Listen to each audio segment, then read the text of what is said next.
Don't forget to subscribe, like, comment, and share Lapo the Log. Just do it. Assalamualaikum. Waalaikumsalam. Salam masih bang. Api marah-marah. Yo api, karena api aku merem-merem tuh bang. Mesin ayu apa orang? Saya tuh.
Halo, assalamualaikum warahmatullahi wabarakatuh. Ya, ketemu lagi dengan saya Kak Lapo the Log.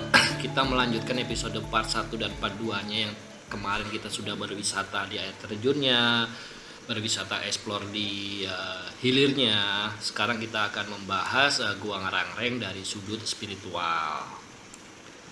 Yang teman bisa lihat sendiri bahwa di depan ini adalah pura Taman Manik Emas, yaitu pura tempat sembahyang. Di depan pura ini terdapat campuran atau pertemuan dua aliran sungai, yaitu Tukat Cangkir Lanang dan Tukat Cangkir Wadon, yang artinya sungai cangkir laki-laki dan sungai cangkir perempuan. Warga yang telah menikah, warga setempat biasanya melukat atau melakukan pembersihan lahir batin di campuran ini. Pembersihan itu baik laki-laki maupun perempuan. Jadi yang laki-laki ya di Tukat Cangkir Lanang dan perempuannya di Tukat Cangkir Wadon. Kalau kita memahami di Jawa pun tempat pertemuan aliran sungai itu memang bagus untuk proses spiritual, pembersihan diri sebelum melakukan proses ritual merenung, tirakat dan sebagainya. Begitu pula yang ada di sini. Dua aliran sungai ini sering digunakan masyarakat untuk melukat sebenarnya karena memang bagus. Dari depan pura ini biasanya dipakai juga untuk orang Bali bilang ngerarung atau menghanyutkan abu setelah upacara ngaben, dengan harapan ya pasti sungai ini kan mengalir menuju laut untuk mengantarkan abu ke laut. Itu sebetulnya. Jadi itu yang terkait kenapa sih tempat ini bagus buat melukat ya, karena satu sisi karena energi di sini juga bagus, positif buat untuk proses spiritual. Ada proses campuran pertemuan dua aliran sungai, Tukat Cangkir Lanang dan Tukat Cangkir Wadon. Oke, kita lanjut terus menuju mulut gua.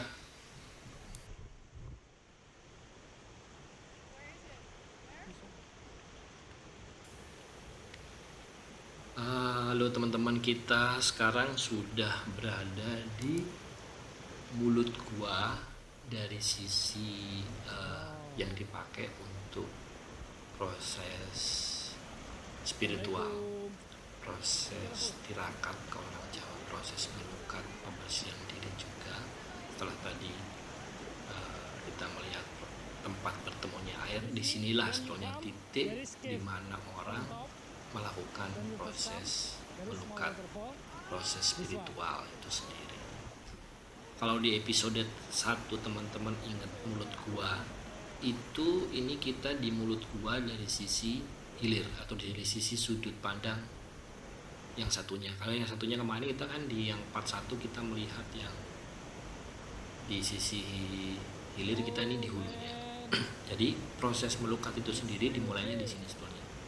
Di dalam sendiri itu ada namanya sebetulnya, ini mohon maaf karena lupa bawa alat penerangan senter, jadi tidak bisa terlalu terang di dalamnya. Sebetulnya di dalamnya sendiri itu kalau masuk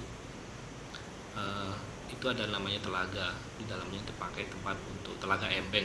Orang bilang di sini telaga embeng dipakai untuk melukat, berendam. Setelah berendam mandi besar segala macam, pelukatan di situ, pembersihan diri. Selanjutnya akan dilakukan proses spiritual, yaitu tirakatan di dalam tempat gua itu sendiri. Kalau dari sisi sejarah sendiri, siapa yang pernah kesini itu banyak teman-teman. Jadi kalau kita melihat di Gianyar sendiri, sebetulnya kalau yang utama tukat atau sungai itu yang istimewa itu sebetulnya tukat Pakerisan. Kenapa tukat Pakerisan itu? Kalau kita narinya dari Tirtompul sampai ke bawah itu banyak tempat-tempat spiritual dibangun di jalur tukat Pakerisan. Dan selain tukat Pakerisan sendiri, tukat Cangkir itu juga salah satu sungai yang istimewa dipakai melukat. Jadi banyak juga tokoh-tokoh yang pernah ada di sini melakukan proses melukat. Kalau teman-teman menarik ke belakang, Kebu Iwo pernah ke sini proses melukat. Jadi ini salah satu tempat juga dia untuk melukat, mendekatkan diri kepada yang di atas, mencari ide, mencari wangsit ya, mencari sesuatu untuk apa yang akan hajat apa yang akan dilakukan ya.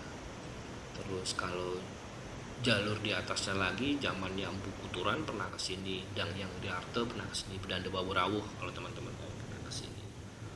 Bahkan setelah zaman Kebu Iwe, proses Gianyar sendiri dimulainya itu kaum Arya yang dari zaman Majapahit itu pernah ke sini juga untuk proses melukat. Jadi kaum Arya di bawah Sri Kresno Aji Kepakisan itu pernah ke sini melukat juga. Jadi sebenarnya tempat ini istimewa.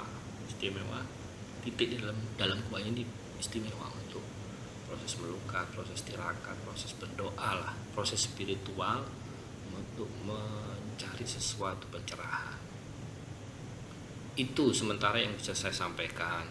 Kalau hal-hal mistisnya sih di sini itu sebetulnya itu tadi balik lagi, kalau orang yang niatnya memang awalnya melakukan proses spiritual, memang niatnya untuk tidak macam-macam, mereka sering ditampakin sosok pendeta. Konon katanya itu ya, kalau saya lihat sih ya, Bedanda Bawurawuh, ada saksi Bawurawuh, dan yang di Jenderal itu. Cuma kalau ada juga orang yang niatnya macam-macam aneh-aneh di sini itu pernah ditampakin sosok besar hitam yang seolah-olah orang sini mengatakan bahwa wah itu kayak Kebu Iwo. Sebenarnya bukan Kebu Iwo, itu sosok makhluk astral yang memang ada menjaga, dan pasti banyak lah daerah sini. Jadi kalau kita niatnya kurang baik ya pasti ditampakannya yang aneh-aneh. Tempat ini bagus, di dalamnya memang bagus untuk proses spiritual, tapi memang di luar, di ring luarnya itu banyak makhluk-makhluk yang aneh-aneh lah, yang macam-macam niatnya menggoda niat kita. Itu dulu yang bisa saya sampaikan. Kurang lebihnya mohon maaf. Semoga ini bisa sedikit membantu teman-teman untuk mengetahui ada nih tempat spesial, yaitu Gua Ramreng, daerah Gianyar. Terima kasih buat semuanya. Jangan lupa tonton terus Lapor Delok. Kita semoga bisa ketemu lagi di episode Ekspor Bali selanjutnya, karena video masih banyak. Terima kasih buat semuanya. Wassalamualaikum warahmatullahi wabarakatuh.